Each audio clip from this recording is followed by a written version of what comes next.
ลาดสองใสดวงใจพอ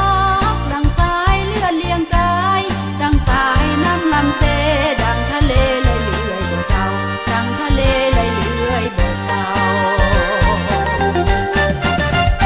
สาวมังกรกองทัพลาวห่วงคืนฉลองคนลาวขอปกป้องเพื่อทูลสู่วันใด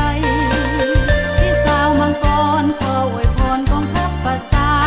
ทั่วฟ้านิรันดรสาวมังกรจงมั่นยืนทั่วฟ้านิรันดรสาวมังกรจงมั่นยืน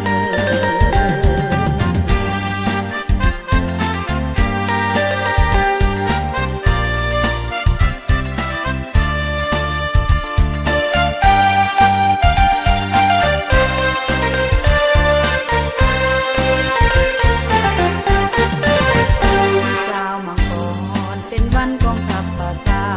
ทหารลาวเก่งกาที่สนากับพวงยักษ์มา